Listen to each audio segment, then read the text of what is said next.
తినాలా చావాలా? ఎస్, కల్తీ కావడం రోజు రోజుకు పెరుగుతోంది. ఆహార పదార్థాల నుండి తినుబండారాల వరకు, కూల్ డ్రింక్ల నుండి బటర్ మిల్ వరకు, పాల నుండి టీ పౌడర్ వరకు అంతా విషయమే.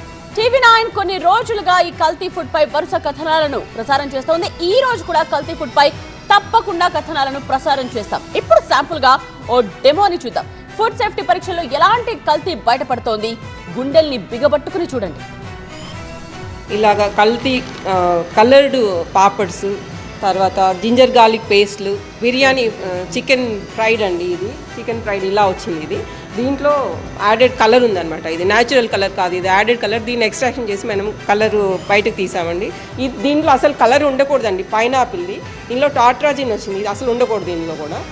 తర్వాత జాంగ్రీ, ఇది కూడా 100 ppm లిమిట్. ఇందులో సన్సెట్లో 100 ppm లిమిట్, కానీ ఇది 600 ppm ఎక్కువ ఉందన్నమాట. అది చిల్లీ సాస్ అండి. చిల్లీ సాస్లో అసలు కలర్ ఉండకూడదు. ఇది ఇందులో tartrazine colour, synthetic food colour add చేస్తారు ఇందులో. ఇది జింజర్ గార్లిక్ పేస్ట్లో అరటిది యాడ్ చేస్తారు. తర్వాత ఆనియన్స్ పాడిపోయి పొటాటోది అది యాడ్ చేస్తారండి. ఇలా